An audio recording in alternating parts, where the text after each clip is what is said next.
जैसा कि नाम है, आप तक पहुंचाएंगे सही और सटीक खबर। जनता की सुननी है और सरकार को सुनानी है। ये है आई ऑफ ट्रुथ। नमस्कार दोस्तों, आप देख रहे हैं आई ऑफ ट्रुथ और मैं हूं आपके साथ अनु जैन रोहतगी। कांग्रेस के सांसद के यहां 300 करोड़ रुपए बरामद हुए हैं, गिनती जारी है, लगातार कैश बरामद हो रहा है। ये संख्या कितनी पहुंचेगी किसी को पता नहीं है, लेकिन यहां पर इस बात पर बहुत चर्चा हो चुकी है। हम कुछ और मुद्दों पर बात करना चाह रहे हैं जो कहीं ना कहीं इससे जुड़े हुए हैं। और हाल ही में अमित शाह ने अपने इंटरव्यू में इस बात को पिन पॉइंट किया है कि इतना बड़ा भ्रष्टाचार आजादी के बाद पहली बार ऐसा हुआ होगा कि किसी सांसद के यहां इतनी बड़ी संख्या में नोट बरामद हुए हैं और सारा विपक्षी दल चुप बैठा हुआ है। इसके पीछे क्या रीजन लगा सकते हैं और क्या कारण हो सकते हैं, और सबसे बड़ी जो बात लगती है दोस्तों, उसी पर हम चर्चा करें कि जो विपक्षी दल हैं जो इस पर कुछ नहीं बोल रहे हैं, क्या इससे इनकी अपनी क्रेडिबिलिटी पर असर नहीं पड़ेगा? अपने अपने राज्यों में जब ये नेता लोग बात करते हैं भ्रष्टाचार के बारे में, तो क्या जनता को नहीं लगेगा कि जब भ्रष्टाचार का मुद्दा सामने आया तो कोई भी खुलकर नहीं बोला, कोई बोला ही नहीं? क्योंकि कहीं ना कहीं सभी को लगता है कि इससे विपक्षी एकता कहीं खतरे में ना पड़ जाए। दो रीजन हो सकते हैं इसके पीछे। एक तो डेफिनेटली कि सब चाहते हैं कि मोदी को हराना है, तो इस तरह के बयानबाजी से बचे, एक दूसरे की मदद करें, चाहे वो कोई भी मुद्दा हो उस पर ना बोले। और दूसरी तरफ क्योंकि ज्यादातर नेता इस समय, ज्यादातर दल इस समय कहीं ना कहीं भ्रष्टाचार के आरोप का सामना कर रहे हैं, तो अगर कांग्रेस के लिए बोलते हैं तो उनके लिए भी कोई बोल सकता है। वो कहते हैं ना कि जिनके घर शीशे के होते हैं वो दूसरों पर पत्थर नहीं फेंकते। तो वही हाल यहां पर हो रहा है कि एक तरफ तो विपक्षी एकता का बहाना बनाकर कोई कुछ नहीं बोल रहा है, और दूसरी तरफ सबको ये लगता है कि हम भी कहीं ना कहीं इस तरह के भ्रष्टाचार में हमारे नेता लिप्त हैं, तो किस मुंह से बोले। और सबसे बड़ी बात जो हैरानी की बात है, कुछ ऐसे नेता जो चुप हैं, जैसे जेडीयू के हमारे नीतीश कुमार है, जिनकी इमेज शुरू से एक ईमानदार नेता की इमेज रही है और कहीं उनके खिलाफ कुछ सुनने को नहीं आया, वो तक इस मुद्दे पर अपना मुंह नहीं खोल रहे हैं। लालू यादव से हम उम्मीद नहीं करते हैं, क्योंकि ऑलरेडी भ्रष्टाचार के मामलों में उनको जेल भी हो चुकी है, वो बाहर हैं और सबको पता है कि उन्होंने क्या किया है। और नेता जो हैं, जैसे चाहे वो टीएमसी हो गई है, चाहे वो केजरीवाल जी हैं, चाहे कोई स्टैलिन है, चाहे डीएमके के हैं, चाहे केसीआर है, कोई भी इस समय खुलकर नहीं बोल रहा है। क्योंकि रीजन एक तरफ तो यही है कि विपक्षी एकता को खतरा हो जाएगा, और दूसरा सभी को लगता है कि हम भी कहीं ना कहीं लिप्त हैं। लेकिन इससे शायद जो एक जनता की साइकोलॉजी है जिस पर हम बात करेंगे, जनता को ये बात अखरती है, जनता कहीं ना कहीं सोचती है, क्योंकि यही नेता जब अपने अपने राज्यों में बहुत स्ट्रांग है, ये नेता कई मंत्री राज भी कर रहे हैं, जैसे केजरीवाल की भी सरकार है, ममता बनर्जी की भी सरकार है, स्टैलिन की भी सरकार है तमिलनाडु में। अपने राज्यों में जब ये भ्रष्टाचार के बारे में बोलते हैं तो जनता के गले ये बात नहीं उतरती कि ये व्यक्ति, ये नेता कैसे भ्रष्टाचार का विरोध कर सकता है, जब इतना बड़ा भ्रष्टाचार का मामला सामने आया और इस नेता ने कुछ नहीं बोला। तो कहीं ना कहीं विपक्षी एकता बनाने के चक्कर में ये जो नेता हैं अपने अपने राज्यों में जनाधार जो है वो खत्म कर रहे हैं, क्योंकि जनता को गुस्सा आता है जब वो देखता है इस तरह के नोट मिल रहे हैं। और दोस्तों आपको बता दें, ये सबको ही पता है, सबको पता है ये बात कि बहुत समझदार होते हैं, ऐसे नोटों को कोई ठिकाने नहीं लगाता है, उसको इन्वेस्ट कर दिया जाता है, प्रॉपर्टी खरीद ली जाती है, ज्वेलरी खरीद ली जाती है, किसी के नाम ट्रांसफर कर लिया जाता है। तो सोचिए कि इतना सब कर लिया होगा और उसके बाद भी कैश बचा होगा, तभी ये कैश स्टोर करके रखा है, यानी कि कूड़ा है, क्योंकि इन्वेस्टमेंट तो कर दी होगी, कोई भी खतरा मोल नहीं लेना चाहता। तो आप इस बात की गंभीरता को देखिए कि कितना बड़ा फंड इनके पास होगा, इन्वेस्टमेंट चारों तरफ कर चुके होंगे और अब इन्वेस्टमेंट करने को बचा नहीं होगा, तो नोटों का अंबार बंद करके रख लिया है।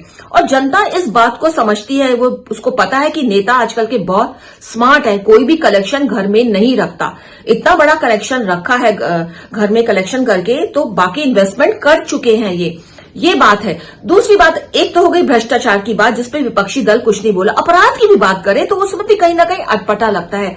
कुछ एक एग्जांपल से हम आपको बोलते हैं कि प्रियंका गांधी मध्य प्रदेश में एक लड़की के साथ रेप होता है, बढ़ चढ़ के बोलती हैं। तमाम लीडर्स बीजेपी पे कूद पड़ते हैं, मध्य प्रदेश पे कूद पड़ते हैं सरकार पर कि वहां पे लॉ ऑर्डर नहीं है, लड़कियां सुरक्षित नहीं है। लेकिन उसके कुछ दिन बाद 7 साल की एक दलित लड़की का रेप राजस्थान में होता है और प्रियंका गांधी बिल्कुल चुप हैं, तमाम नेता बिल्कुल चुप हैं। तो ये हिपोक्रेसी है, ये जनता को नजर आती है। और इससे जैसा कि हम पहले कह रहे हैं कि अपने अपने राज्यों में जो ये नेता बहुत स्ट्रांग है और बात करते हैं, ये भ्रष्टाचार की बात करते हैं, महिला अत्याचारों को रोकने की बात करते हैं, तो कहीं ना कहीं जनता को लगता है कि ये गलत कह रहे हैं। क्योंकि गलत गलत ही होता है और सही सही भी होता है, चाहे वो कोई भी कर रहा है, चाहे उसका दोषी बीजेपी है, चाहे कांग्रेस है या टीएमसी है। गलत बात का जो एक खंडन है, उसको क्रिटिसिज्म है, वो जनता सुननी चाहती। और वे कहावत है ना, two makes can't make a right, वो यहां सही उतरती है कि गलत बात गलत ही रहती है, वो राइट नहीं हो सकती है।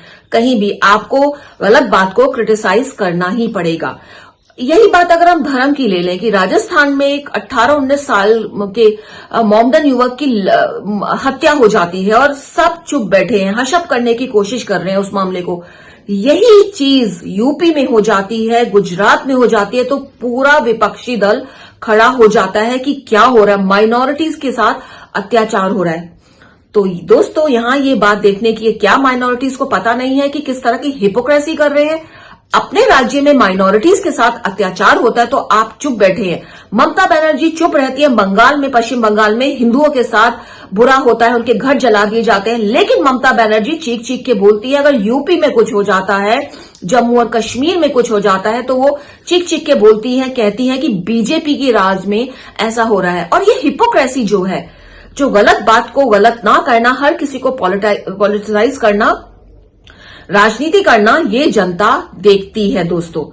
इसके बाद अगर हम बात करें, धर्म की भी बात करें, तो सबको पता है कि जिस तरह से स्टालिन की पार्टी ने, जो डीएमके ने कितना बुरा बोला हमारे सनातन धर्म को, और सब चुप बैठे रहे। तो जनता इस हिपोक्रेसी को समझती है कि, और यही बात एक माइनॉरिटी के धर्म के खिलाफ की गई तो उस पर इतना हंगामा हो गया। आप लोग समझ गए होंगे मैं कौन सी बात कर रही हूं। देश में नहीं, विदेश में हंगामा हो गया कि क्या कह दिया।